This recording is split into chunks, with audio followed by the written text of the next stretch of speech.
Il y a des milliers d'années, une météorite composée de vibranium, le matériau le plus résistant de l'univers, s'est écrasée sur le continent africain, affectant toute la végétation de cette région.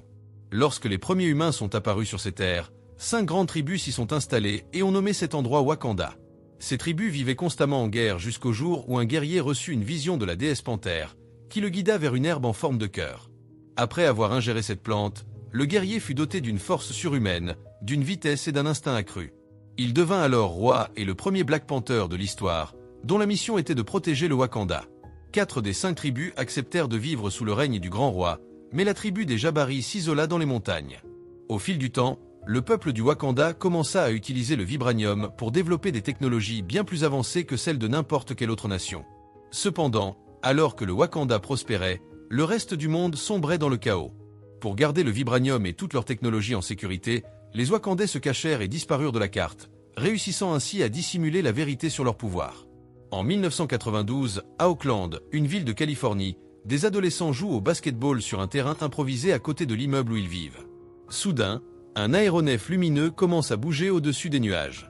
Dans l'un des appartements, Njobu et son partenaire James planifient un cambriolage lorsqu'ils entendent frapper à la porte. James saisit alors une arme et va ouvrir. En ouvrant la porte, 2 femmes en uniforme étrange et armées de lances entrent dans l'appartement et ordonnent à Njobu de s'identifier. L'homme se présente comme le fils d'Azuri et le frère de T'Chaka, le roi actuel du Wakanda. Pour prouver qu'il dit la vérité, il montre le tatouage bleu caché sur sa lèvre inférieure, une marque que seuls les descendants de la nation possèdent. À ce moment-là, T'Chaka apparaît et tous deux s'agenouillent devant le roi.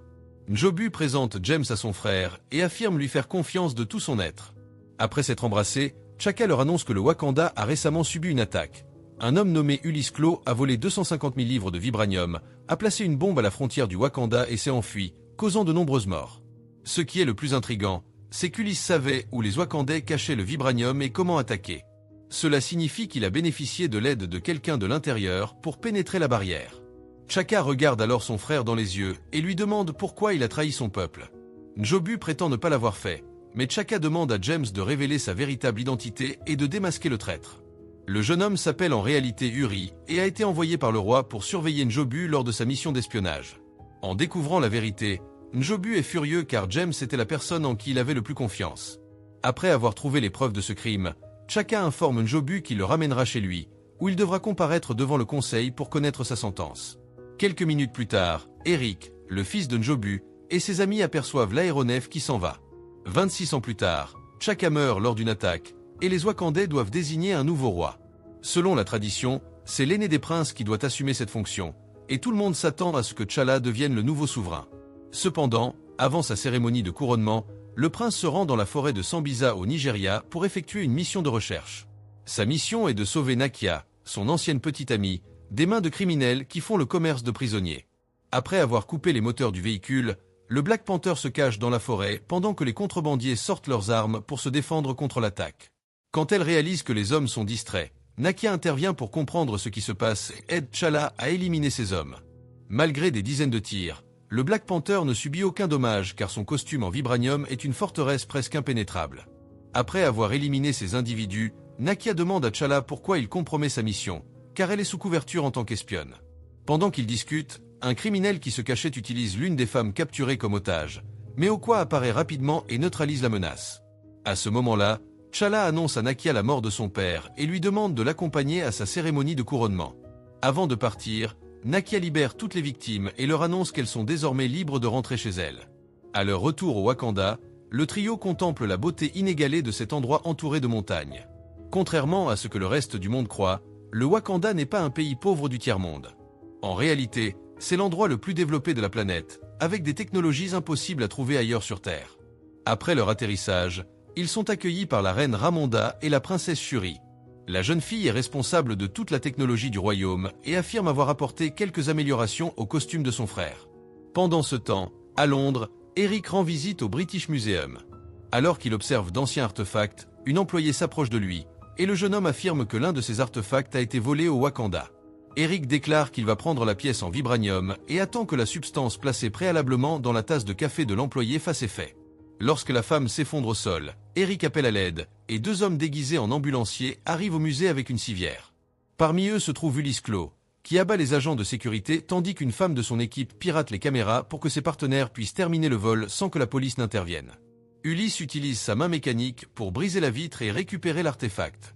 Avant de partir, Eric vole un masque de l'exposition, et le groupe retourne à l'ambulance, où le jeune homme célèbre le succès de la mission avec sa petite amie.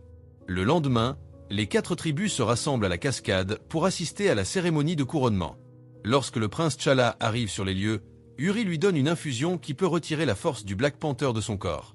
De cette manière, le prince peut se battre à armes égales avec tout autre guerrier qui déciderait de le défier dans une compétition pour le trône. Cependant, aucune des 4 tribus ne souhaite envoyer de challenger et accepte avec plaisir le règne de T'Challa. Cependant, au moment où il allait être couronné, la tribu Jabari apparaît et M'Baku décide de défier le prince pour le droit au trône. Le combat commence, et T'Challa est rapidement en difficulté, se faisant facilement renverser par M'Baku. Bientôt, le prince se relève et le duel continue. T'Challa assène quelques coups à son adversaire, mais M'Baku parvient à le saisir avec sa lance et lui frappe la tête. Cependant, en entendant les encouragements de sa mère et de sa sœur, le prince retrouve sa force et riposte. Il se fait transpercer la poitrine, mais parvient à retirer la lance et à maîtriser son adversaire. Alors qu'il était sur le point de l'éliminer, le prince demande à M'Baku de se rendre, sinon il devra lui ôter la vie, car c'est ainsi que le vainqueur du duel est désigné. T'Challa ne veut pas éliminer cet homme, alors il lui demande de se retirer et déclare que la tribu Jabari a besoin de son chef. En entendant cela, M'Baku accepte sa défaite, et les autres tribus célèbrent la victoire de leur nouveau roi. En plus d'être couronné, T'Challa porte également le titre de Black Panther. Cette nuit-là, T'Challa doit passer par une dernière étape. Suivant la tradition de ses ancêtres, il boit l'herbe en forme de cœur et est ensuite enterré dans un lit de sable. Quelques secondes plus tard, le nouveau roi est transporté dans le plan ancestral où il retrouve son père. Il se souvient du jour où son père a été éliminé lors d'une tentative d'assassinat. Depuis lors, T'Challa se sent coupable de ne pas avoir pu le sauver. Le garçon se réveille dans une forêt et voit un arbre rempli de panthères noires. Parmi elles se trouve son père, qui se transforme pour lui parler. Il s'étreigne et T'Challa demande à son père de lui apprendre à devenir un grand roi pour protéger le Wakanda. T'Chaka donne alors quelques conseils à son fils. Il lui conseille de s'entourer de personnes dignes de confiance, car de nombreuses adversités se présentent à l'horizon. Après avoir entendu cela, T'Challa se réveille et ressent une immense joie d'avoir eu le privilège de revoir son père. Quelques jours passent, et le roi se promène en ville aux côtés de Nakia.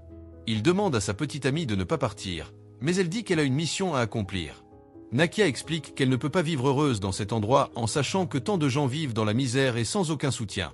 Elle aimerait que le Wakanda aide ces personnes les plus vulnérables, mais T'Challa doit garder son royaume caché du reste du monde, car c'est ainsi qu'ils ont pu survivre si longtemps. En entendant les idées de Nakia, T'Challa déclare qu'elle ferait une excellente reine. Quelques heures plus tard, il rend visite à Wakabi, son bon ami. Après avoir nourri l'un de ses rhinocéros, l'homme reçoit un appel de sa femme, Okwa, qui demande la présence des deux au château. Après avoir rassemblé tous les membres du conseil, la femme révèle qu'un artefact wakandais a été volé au British Museum par Ulysse Claw, qui prévoit de le vendre à un acheteur américain. Ils conviennent de se rencontrer en Corée du Sud le soir du lendemain. Depuis qu'il a volé une grande partie du vibranium de ses terres, Ulysse s'est caché. C'est donc l'occasion idéale de le capturer et de le juger pour ses crimes. Avant de se lancer dans cette mission, T'Challa rend visite à sa sœur, qui lui donne des dispositifs à utiliser pendant son séjour en Corée. Parmi eux se trouve un dispositif de communication à portée illimitée. Enfin, la jeune fille présente le nouveau costume de Black Panther, qui consiste en un collier super stylé pouvant être activé uniquement par la pensée. Lors d'un test, Shuri demande à son frère de frapper le costume sur le mannequin, qui est alors projeté. Ensuite, T'Challa frappe à nouveau le même endroit et est repoussé. Cela est dû au fait que cet uniforme stocke l'énergie cinétique et la conserve pour une redistribution ultérieure. La nuit suivante, le roi arrive à Busan, en Corée, accompagné de Nakia et d'Okwa. Ils entrent dans un bar et doivent passer par un détecteur de métaux, car les armes y sont interdites. Le trio se sépare pour trouver l'acheteur, et T'Challa repère l'agent Ross, un vieil ami qui travaille pour la CIA. Il s'approche alors de lui et découvre que Ross est l'Américain qui va acheter la marchandise d'Ulysse. L'agent a l'intention d'arrêter le contrebandier pendant la négociation, mais T'Challa déclare qu'il emmènera Ulysse avec lui au Wakanda. Lorsque le criminel apparaît enfin, il arrive accompagné de plusieurs gardes de sécurité, tous lourdement armés. Ross s'approche de lui et demande à son assistant de lui remettre une valise pleine de diamants, qui sert de paiement pour l'artefact volé. En se préparant à attaquer, Okwa est découverte et doit se débarrasser des gardes de sécurité. À ce moment-là, une fusillade éclate et T'Challa est contraint de révéler sa véritable identité. Le trio de Wakandais se précipite pour neutraliser leurs ennemis afin de minimiser les dégâts et les pertes humaines. T'Challa parvient à encercler Ulysse mais est attaqué avec une arme extrêmement puissante qui propulse le Black Panther au loin. Après s'être échappé, l'homme est poursuivi par Okoye et Nakia. Ensuite, T'Challa intervient et sollicite l'aide de sa sœur pour piloter sa voiture à distance pendant la poursuite. Quelques secondes plus tard, le héros parvient à atteindre le premier véhicule et en éjecte les criminels. Pendant ce temps, plus loin, les voleurs tentent d'éliminer les guerriers avec des armes à feu, mais ils sont en sécurité à l'intérieur d'une voiture faite de vibranium. Okoye demande à Nakia de conduire pendant qu'elle utilise ses chaussures magnétiques pour grimper sur le véhicule et lancer sa lance sur ses ennemis. D'un seul coup, la guerrière parvient à empêcher ses hommes de s'échapper. Après avoir reçu des dizaines de balles, le nouveau costume de Black Panther est rempli d'énergie cinétique stockée. Sous la direction de Shuri, le héros saute sur l'un des véhicules ennemis et libère toute l'énergie accumulée. De cette façon, la voiture est complètement détruite. Il ne reste maintenant plus qu'une seule cible, et c'est le véhicule dans lequel se trouve Ulysse. Voyant ses exécuteurs approcher, le méchant passe par la fenêtre et utilise son bras mécanique pour tirer un faisceau laser suffisamment puissant pour désintégrer la voiture en vibranium. Malgré l'attaque, les guerriers parviennent à s'en sortir indemnes et sont pris en charge par l'agent Ross. Peu de temps après, le véhicule de T'Challa est également détruit et Shuri est immédiatement déconnectée pendant l'explosion. Le Black Panther saute sur la voiture du contrebandier et arrache l'une des roues, provoquant un grave accident. Ulysse sort de la voiture et attaque T'Challa. Cependant, son costume absorbe tout l'impact et le roi parvient à arracher le bras mécanique de l'homme. Furieux, la panthère est sur le point d'éliminer cet homme qui a causé tant de tort à son peuple, mais il change d'avis lorsqu'il se rend compte qu'il y a des dizaines de personnes qui enregistrent la scène. Le criminel est ensuite envoyé en prison pour être interrogé. Ross demande à Ulysse d'où il a obtenu ce bras-canon, et le criminel affirme que son arme est une technologie wakandaise faite de vibranium, ce qui explique sa puissance. Ross pensait que le Wakanda était un pays du tiers-monde et est surpris de découvrir que ces gens possèdent une technologie aussi puissante. Pendant son règne, le roi T'Chaka a affirmé qu'Ulysse avait volé tout le vibranium de sa nation, mais le criminel nie cette affirmation, déclarant que les 250 000 kg qu'il a volés ne représentent qu'une petite partie de toute la richesse du royaume. Voyant la vérité sur son peuple être exposée, le roi T'Challa se prépare à fuir.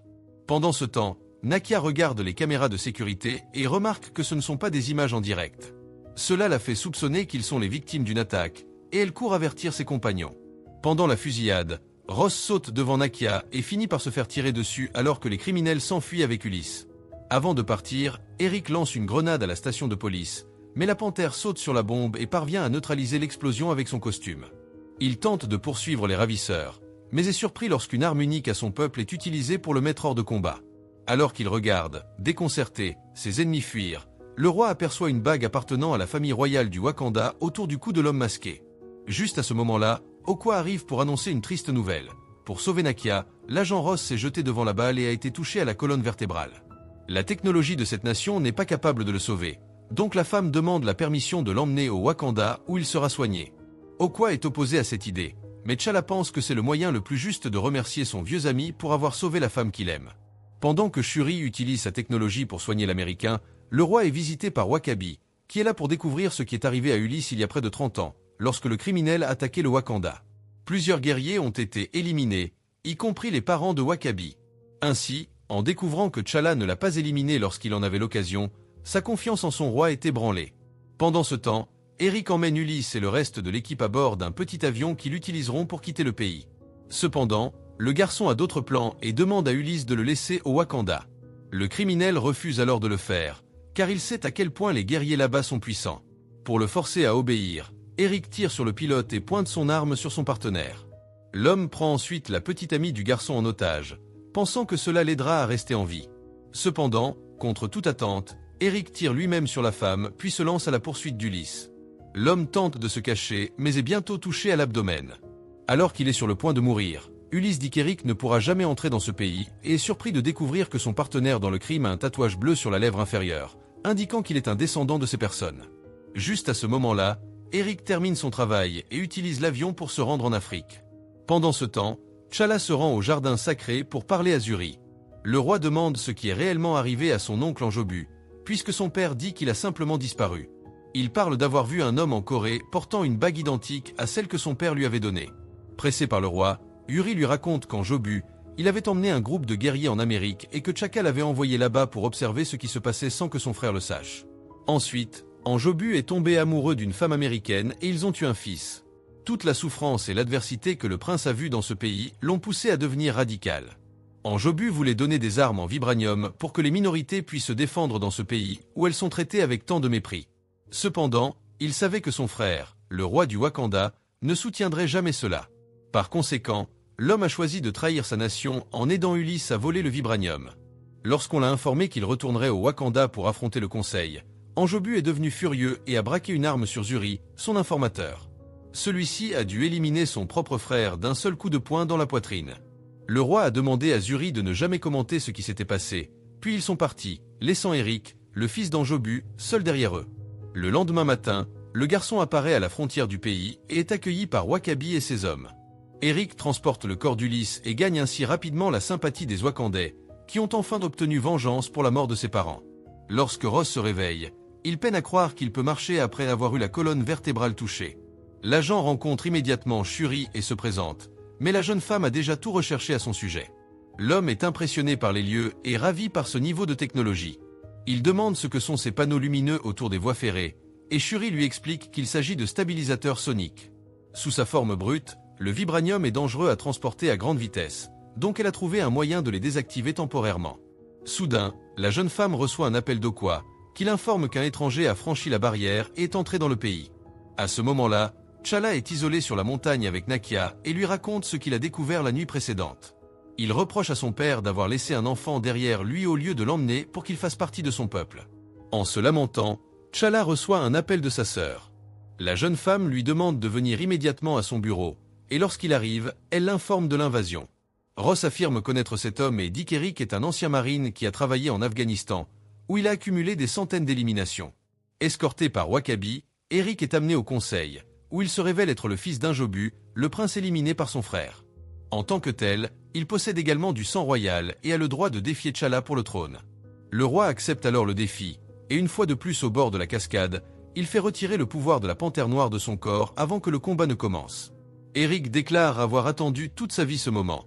Il a une marque sur son corps pour chaque personne qu'il a tuée, et a fait cela comme entraînement jusqu'à avoir l'opportunité de prendre la vie de T'Challa.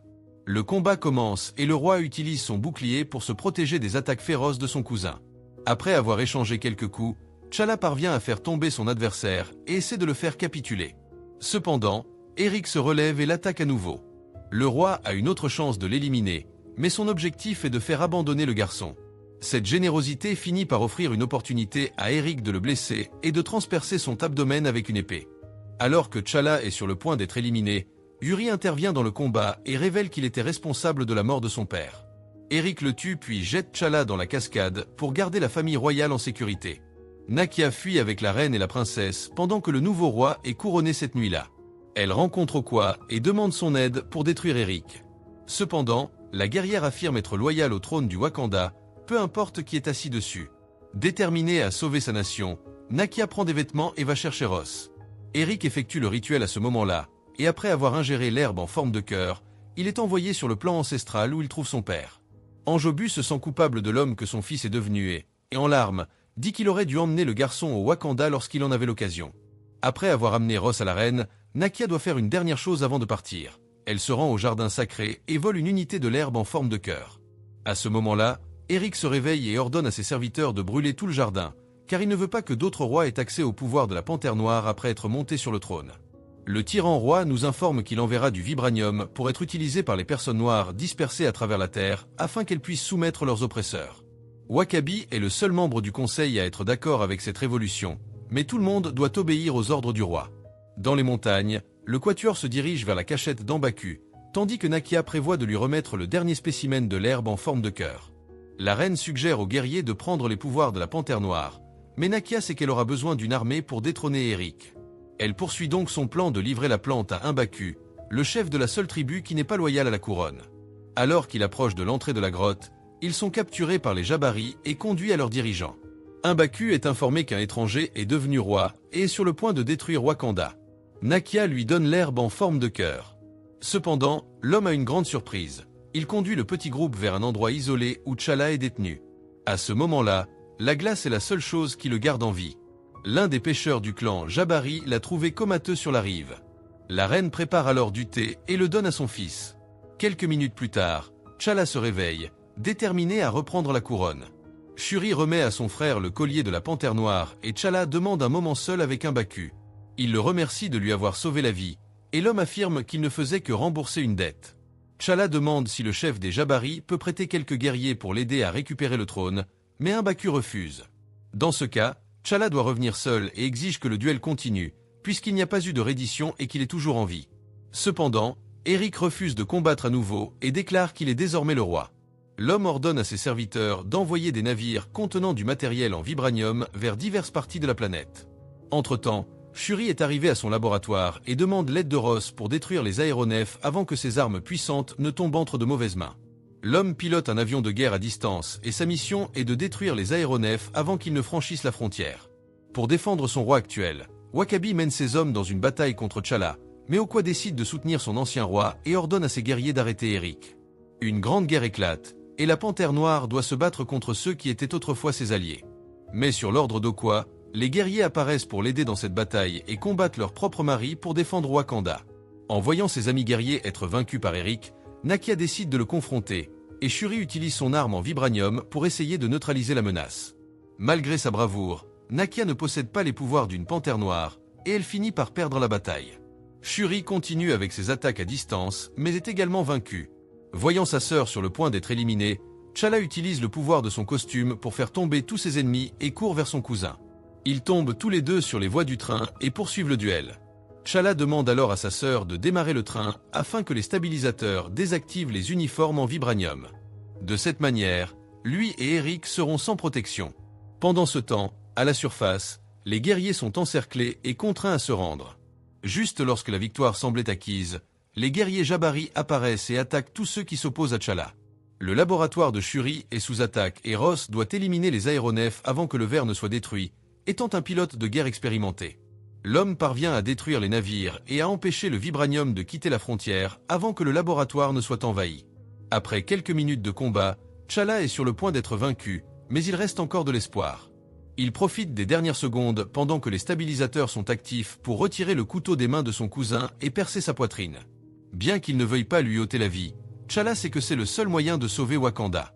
Dans ses derniers instants de vie, Eric demande à voir le coucher du soleil, car son père lui disait toujours que les couchers de soleil de Wakanda sont les plus beaux qui soient. T'Challa l'emmène alors au sommet d'une montagne et permet à son cousin de réaliser son dernier souhait avant de mourir. Après avoir rétabli sa place sur le trône, le roi remercie Nakia pour sa loyauté envers sa famille jusqu'à la dernière seconde. Il lui demande de rester avec lui à Wakanda et lui assure qu'il l'aidera à réaliser son objectif. Les semaines passent, et T'Challa se rend à Auckland avec Shuri. Il annonce qu'il a acheté le bâtiment où son oncle est décédé, ainsi que tous les autres bâtiments aux alentours. Cela deviendra le premier centre d'aide international de Wakanda. Nakia agira en tant que superviseuse, et Shuri sera responsable de l'échange d'informations et de sciences. Les premiers bénéficiaires de ce centre d'aide wakandais seront les enfants qui jouent au basketball sur ce terrain. Alors, qu'avez-vous pensé de ce film? Laissez vos commentaires ci-dessous, et si vous avez aimé la vidéo, merci de liker et de vous abonner pour plus de résumés de films. Après l'élimination du roi T'Challa, un nouvel ennemi surgit avec l'intention de détruire Wakanda. Pour protéger son peuple, Shuri doit surmonter son chagrin et trouver une solution pour restaurer la paix. Aujourd'hui, nous allons récapituler l'histoire du film Black Panther, Wakanda Forever de 2022. En raison d'une maladie grave qui a envahi son corps, le roi T'Challa est décédé quelques années après avoir pris les rênes de son père. Lors de la cérémonie d'adieu pour leur roi bien-aimé, tout le peuple de Wakanda s'est rassemblé pour dire au revoir à leur grand leader, la Panthère Noire. Bien qu'elle ne soit pas responsable de ce qui s'est passé, Shuri se sent coupable de la mort de son frère, car elle n'a pas pu trouver de remède pour lui. Un an après la mort de T'Challa, la reine Ramonda se rend au siège des Nations Unies à Genève pour répondre au nom de son peuple. Wakanda est accusé par les représentants d'autres pays de ne pas respecter l'accord de partage de sa technologie et de ses ressources, y compris le vibranium. Face à ces accusations, Ramonda affirme qu'il a toujours fait partie de la politique de son peuple de ne jamais échanger le vibranium avec d'autres nations, car ce matériau serait certainement utilisé de manière nuisible. La veille, l'un des centres de sensibilisation de Wakanda a été attaqué par un groupe de soldats qui avaient l'intention de voler les armes en vibranium. Cependant, Okoye et les Dora Milaje étaient là pour les protéger. Même armés de fusils, les soldats n'avaient aucune chance face aux guerriers de Wakanda. Lors de la réunion avec les dirigeants de différents pays, Ramonda présente à tous les preuves qui prouvent l'implication de l'ambassade de France dans cette attaque. Elle déclare que son peuple continuera à protéger ses ressources et souhaite bonne chance à ceux qui tentent de les contester. Après ce discours, les nations ont abandonné l'idée d'envahir les laboratoires wakandais et ont commencé à chercher des moyens alternatifs pour obtenir du vibranium. Après avoir identifié une source possible de vibranium dans l'océan à l'aide d'un détecteur précis, la marine, en collaboration avec la CIA, envoie 2 plongeurs pour vérifier si l'information est vraie. Cependant, lorsque Jackson et Salazar s'approchent du matériau, ils se font attaquer par une mystérieuse créature marine et ne survivent pas. Ensuite, les soldats à bord du navire entendent un bruit d'origine inconnue et sont hypnotisés. Influencés par ce bruit, les marins sautent dans la mer et se noient. En remarquant l'attaque sonore, Smithy et le docteur Graham utilisent des bouchons d'oreilles pour se protéger et sortent vérifier l'origine du son. À l'extérieur du navire, le duo est surpris par des créatures humanoïdes bleues, et Smithy est éliminé. Heureusement, la doctoresse parvient à s'échapper et court autour du navire pour échapper à ses ennemis. Elle monte rapidement dans l'hélicoptère de sauvetage et parvient à s'enfuir avec le pilote. Mais le duo ne va pas très loin car un super-humain volant attrape l'appareil en plein vol et le jette dans l'océan. 12 mois ont passé et Shuri n'a toujours pas réussi à surmonter la mort de son frère. Inquiète pour sa fille, Ramonda décide de l'emmener camper et lui dit qu'elle doit lui révéler quelque chose. À ce moment, elles sont interrompues par le cri d'un éléphant et réalisent que quelqu'un est à proximité.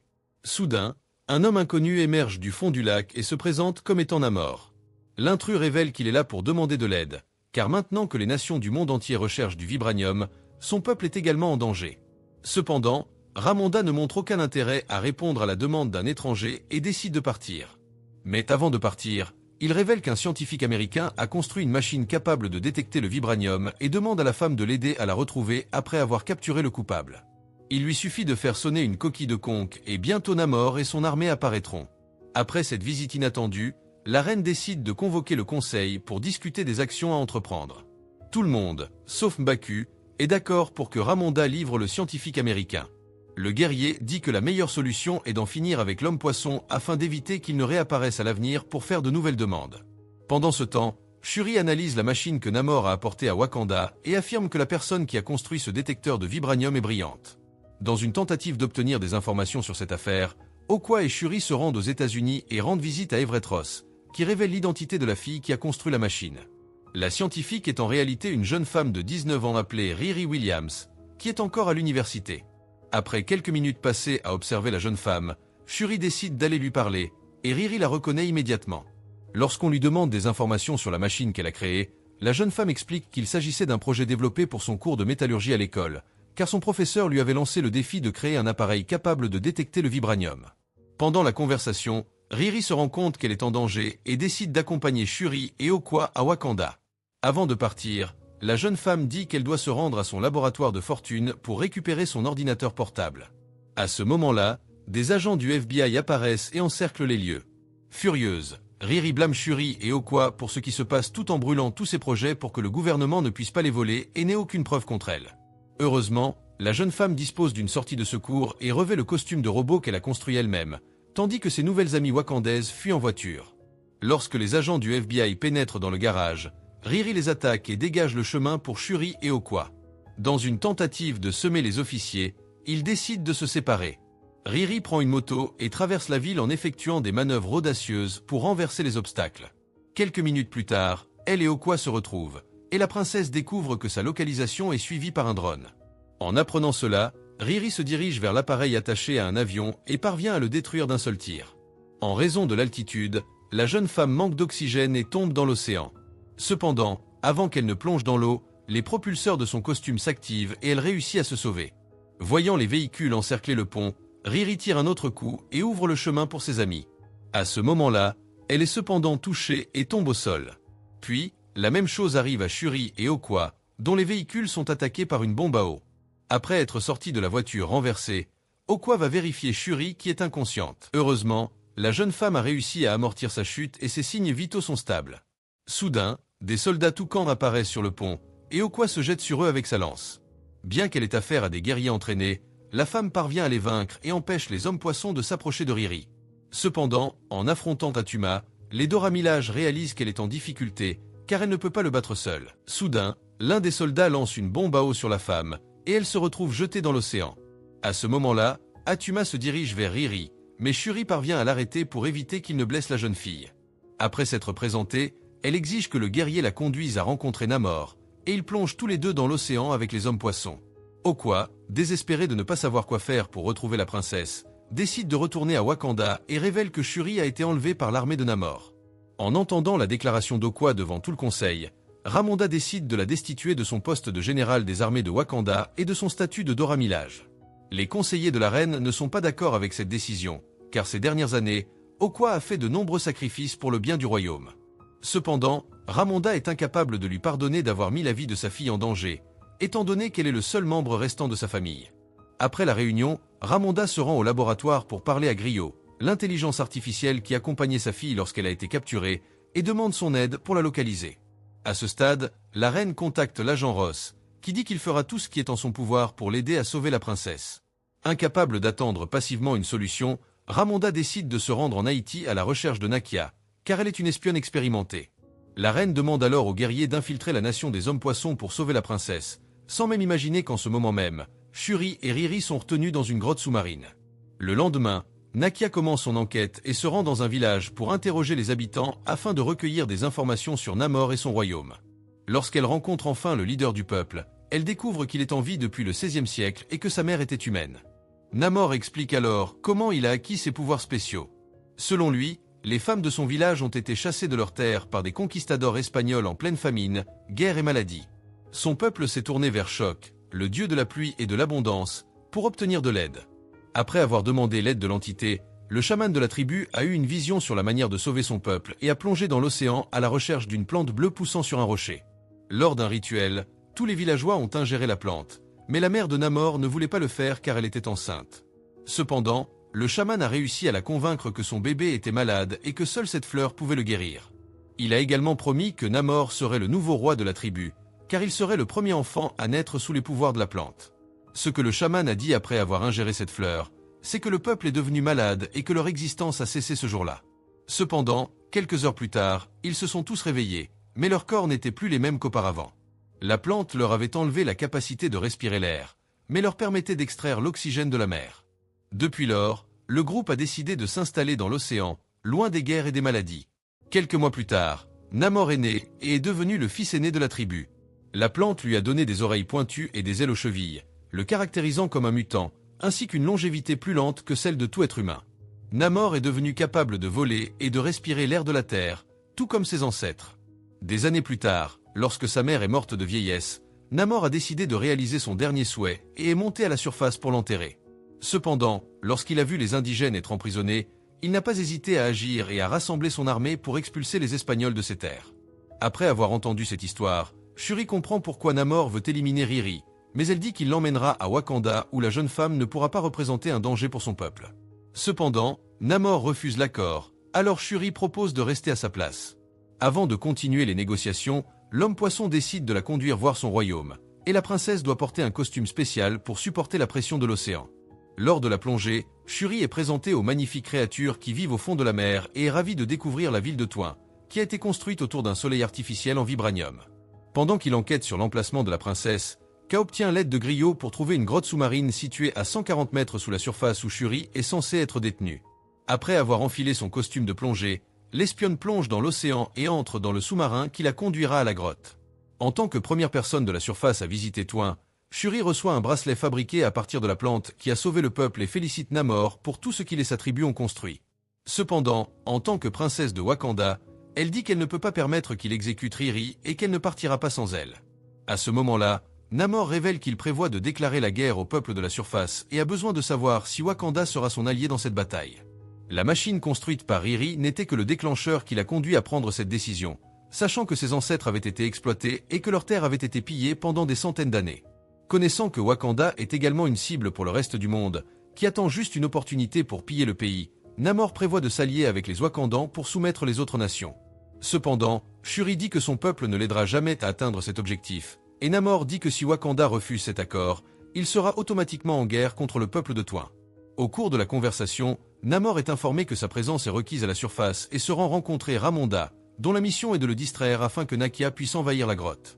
Après avoir éliminé les femmes poissons chargées de surveiller Shuri, Nakia s'enfuit avec Riri et la princesse. Elle utilise ensuite le sous-marin pour les conduire à la surface.